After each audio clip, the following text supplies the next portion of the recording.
X-rays and CT scanners today for medical physics for the AQA spec. So we're going to start by talking about X-ray production. So the first thing that we do is run a current through this filament, and we're going to produce electrons by thermionic emission, okay? So the filament gets hot and is going to produce electrons.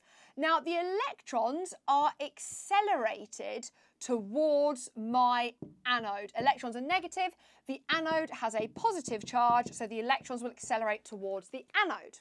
When they collide with the anode, their kinetic energy gets converted into other forms of energy. Now, most of the kinetic energy goes to thermal energy in the anode. So this anode, we tend to make it very large. We normally make it out of tungsten because it's got a very high mass number.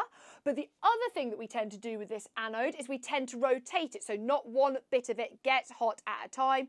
We tend to keep it moving so it heats evenly over. But as well as thermal energy, some of the kinetic energy of these electrons is turned into X-ray photons. So coming off here, we're now going to get X-ray photons. Now, because my electrons have got a range of kinetic energies, I get a range of energies of my X-ray photons. So the y-axis is intensity, the x-axis is energy in kilo electron volts, and I've got a wide spectrum of energies, okay? Now, this continuous spectrum is just produced by the kinetic energy of the electrons being converted into the energy of my X-ray photons. However, I get these really specific characteristic peaks, okay? So these characteristic peaks come from my target element. So what's happening here is the electrons that are coming in from the filament are hitting inner orbital electrons in the tungsten filament. They're being ejected, and then outer shell electrons are dropping back down in and also releasing X-ray photons. So I've got two mechanisms for producing my X-rays. I've got my continuous spectrum, and I've also got my characteristic peaks. Now, if I increase the potential difference across my cathode and my anode, what's going to happen is that these electrons have got more energy. They're going to have more kinetic energy. So I will get a higher maximum X-ray energy, and I'll also get a higher intensity overall.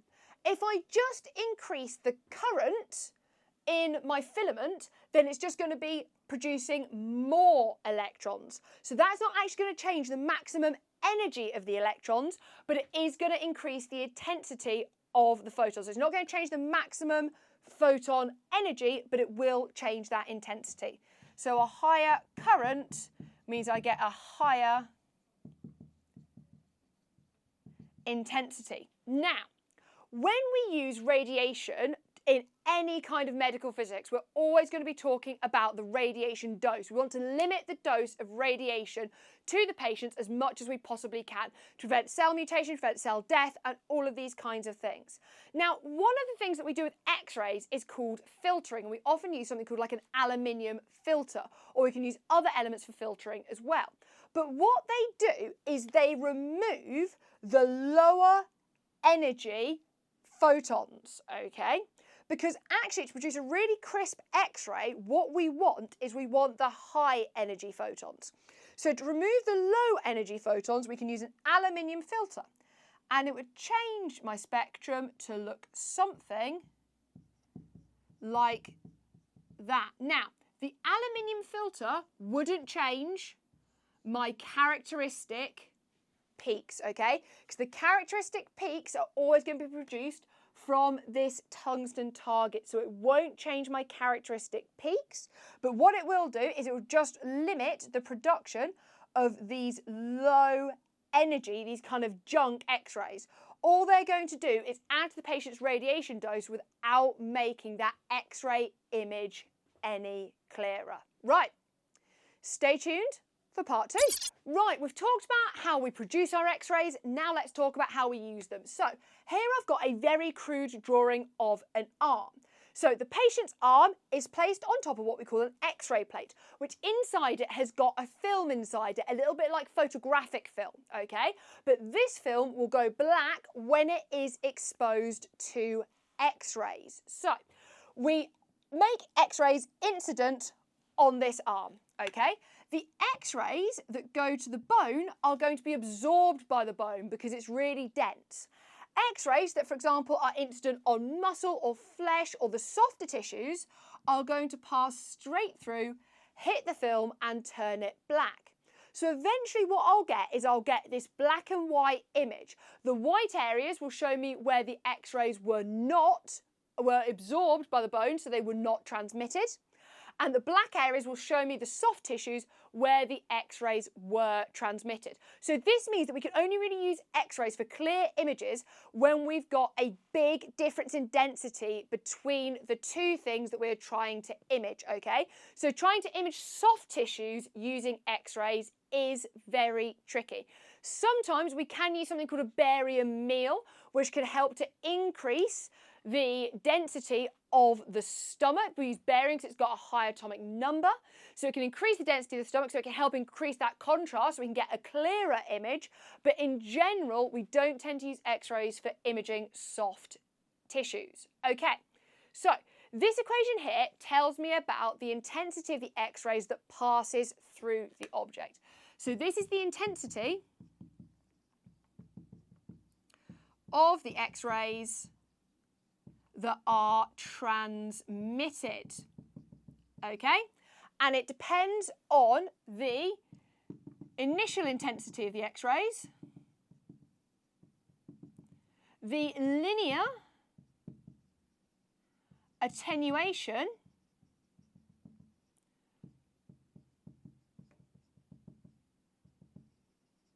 coefficient. The linear attenuation coefficient depends on what material it is that we're using.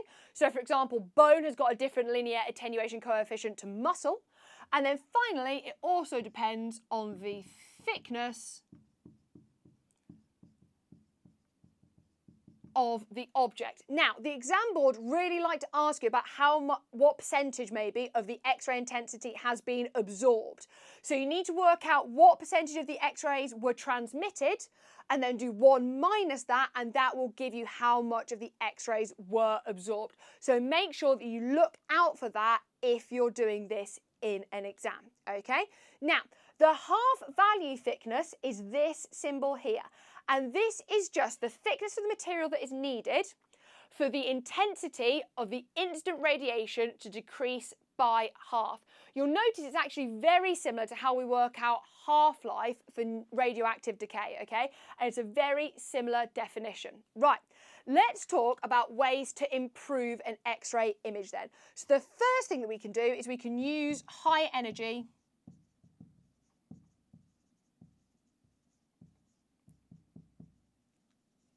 X-rays. Using high energy X-rays will improve the image contrast. The next thing that we can do is we can make sure there's a very small distance between the object that we're X-raying and the X-ray plate. So we want a small distance between the object and the plate. So any X-rays that are going at an angle don't get too far out. They're all going to stay nice and close. Right, the third thing we need to do, which can be very difficult sometimes, is we need to keep the object still.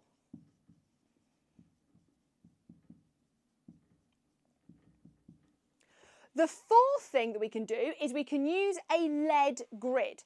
And what my lead grid is going to do is it's going to absorb any X-ray photons that have been scattered. So we're going to use a lead grid to absorb photons. And the final thing that I can do is I can increase the exposure time of the patient to the X-rays, okay? Now, we don't always want to do this. It's going to increase the radiation dose to the patient, okay? But I can increase the exposure time, and that will improve the X-ray image. Okay, part 3 coming up. There are 3 main methods of image improvement that you need to know about. So the first is this one, using an intensifying screen. So what we do is we put a piece of double-sided film in between 2 intensifying screens. Now, the intensifying screens are made out of a crystal that will fluoresce when X-rays hit it. So when X-rays hit these screens, they will be converted into light photons. Now, this piece of double-sided film that's in the middle is specifically there because it is so sensitive to light photons. It's much more sensitive to light photons than it is to X-ray photons. So we get a much more sensitive piece of film. So what this means, if we use an intensifying screen, is that we can reduce the exposure time to the patient, which is something that we always want to do. Now, the image intensifier works in a similar way, but the image intensifier can be used with real-time image fluoroscopy. So if we want to view a moving image, this is the technique that we use. So our X-rays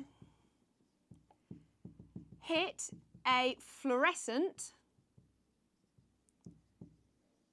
screen, and that's going to produce visible light photons, okay? My light photons then hit a photocathode, which converts the photons of light into electrons. The electrons are then accelerated and focused until they hit a phosphor screen. If you've done electron diffraction in school, you might have seen electrons hitting a phosphor screen and it turns them back into visible light photons. So then we can view the phosphor screen. Now, there are several advantages of using the image intensifier, mainly that because we accelerate the electrons, we can increase the image brightness by about 5,000 times. This therefore means that we can reduce the X-ray intensity, and again we can reduce the exposure time to the patient. Now finally, we can use a flat panel digital detector, which is sometimes called an FTP. Now, as the name would suggest, this is going to help us store our X-ray as a digital image. So now my final image improvement is using a flat panel digital detector, or an FTP. Now, as the name would suggest, this is going to help us store our image digitally. So what happens this time is we're going to use scintillators to convert X-rays into visible light photons. The visible light photon is then instant on a photodiode array, which is going to store charge as pixels, okay? So this means that we get faster image processing because we're storing these images digitally. Now, they're more sensitive because we're storing that light as pixels, and it also means that we can reduce the exposure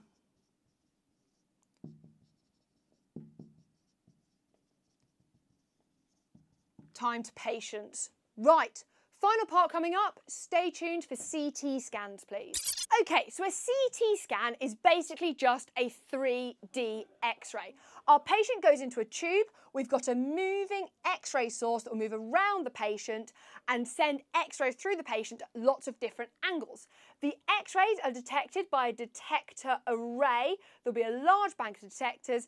They will send the images to a computer that will stack them together into a 3D image. Now, the advantages of a CT scan are that we get a high image quality. In fact, we get a much higher image quality than our other option for 3D scanning, which is ultrasound, okay? But also, CT scans are non-invasive, so not going to be as difficult for a patient to recover from as, for example, exploratory surgery. But on the con side for CT scans is that they are expensive. The patient must remain still in the tube.